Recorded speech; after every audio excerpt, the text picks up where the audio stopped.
The year is 1977. 17-year-old Hirohiko Araki has been making manga at school for his friends since all the way back in the 4th grade. It's time for something different. It's time for the big leagues. Araki creates a one-shot called The Bottle and submits it to Shueisha in the hopes of it receiving a prestigious Tezuka award. The Bottle caught the interest of the judges, with one of them, Hiroshi Motomiya, saying he would be interested in seeing an original story from Araki. Despite this attention from the judges, however, The Bottle did not win the Tezuka award, and thus faded into obscurity. This, however, did not waver Araki's determination. 2 years later, a now 20-year-old Araki submitted a new work to Shueisha, one more polished, more artistic, more good. He submitted Poker Under Arms. Poker Under Arms, also known as Armed Poker, was specially created to stand out from all the other submissions at the 20th Tezuka Awards. Instead of being set in Japan, Araki chose a Wild West setting for this story. The story takes place in a town that's a 3-day horse ride away from any other town, and since the town has no sheriff, it effectively has no laws. Araki also set out to make sure the judges read his work to the very end. Araki cut every useless panel to make the most compact and dense story. Now I'm going to begin my analysis, however before I do, I would seriously recommend that you go read it first. Again, it's only 30 pages, it'll take you like 5 minutes, and then you can come back. I have a link to the story in the description so you won't have to go through the struggle I did to find this damn story. Alright, have you read it? Now let's analyze. The cover of Poker Under Arms is one of its strongest components.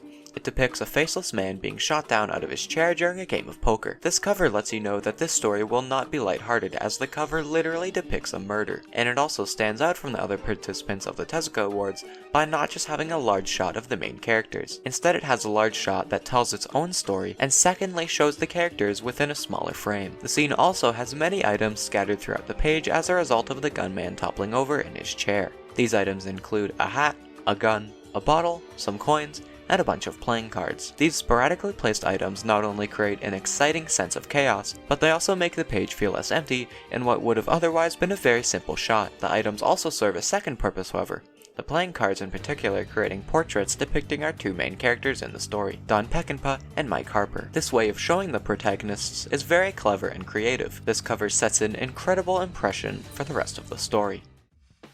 The way Don and Mike's character designs contrast each other with their use of color is nice and allows you to easily differentiate who is who. Despite the contrasts of their designs, their personalities mirror each other to a T. In fact, their personalities aren't just similar, they are practically identical. It's not a bad thing to have similar characters. In fact, sometimes in stories, similar characters can enhance aspects of the story and make it better. However, there's one issue with this specific factor within Poker Under Arms. These two characters are boring as shit. They are both just cowboys that like shooting people and playing cards. I think we can also see Araki struggling with character designs. When I give you these descriptions, what do you think of?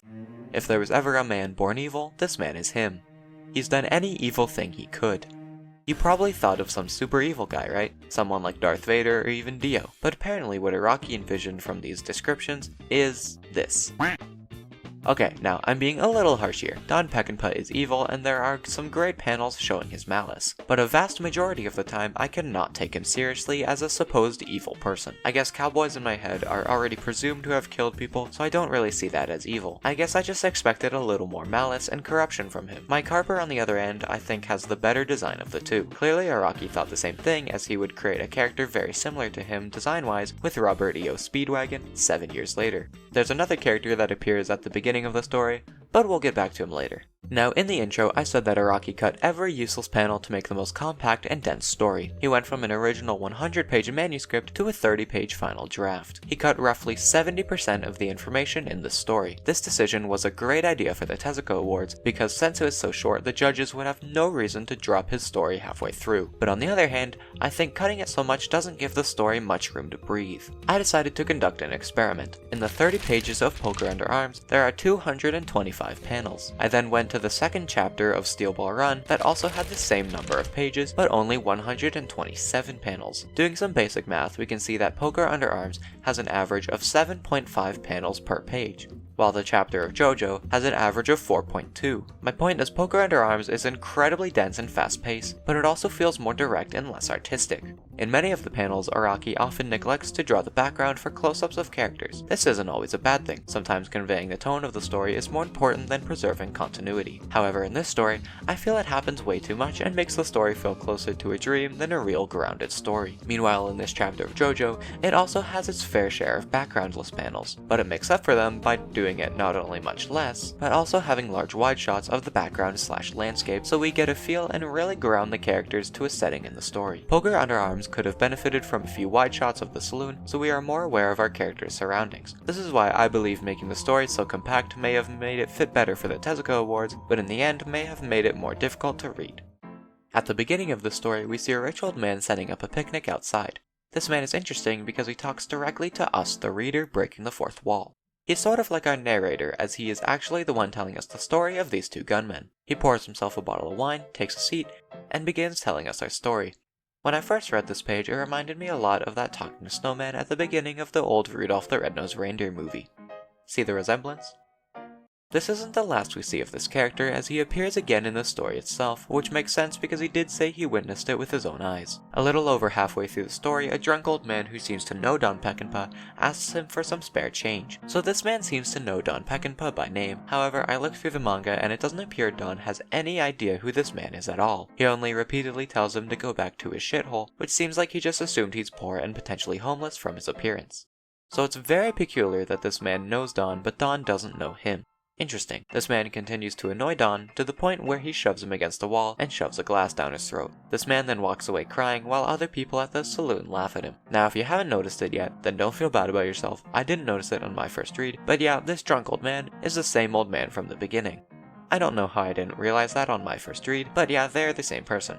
Don and Mike's poker game escalates to the point where both of them bet their guns, essentially putting their lives on the line for this game. When they both figure out that the other is cheating, they quickly draw their guns in an attempt to catch their opponent by surprise. Unlucky for them, however, the old man returns and notices this development in the game, and uses it as a chance to claim $20,000 worth of bounties for himself, as he throws a Molotov cocktail at the two gunmen, ending both of their lives in the blink of an eye. Before we see the explosion, however, we kiss back to the old man's picnic with a lady. This is a nice twist that really adds something to the story and lets it stand out. This ending is the main reason Poker Under Arms stands out in my opinion. That being said, I do however wish it was executed a little more clearly, as me and many other people I forced to read this story had trouble grasping that concept that this was the same person and it was his plan all along to claim the bounties. I still think it's an amazing twist though, and a great payoff for the mystery of this old man at the beginning of this story. It's even revealed by this man's girlfriend that he is the sheriff of the town.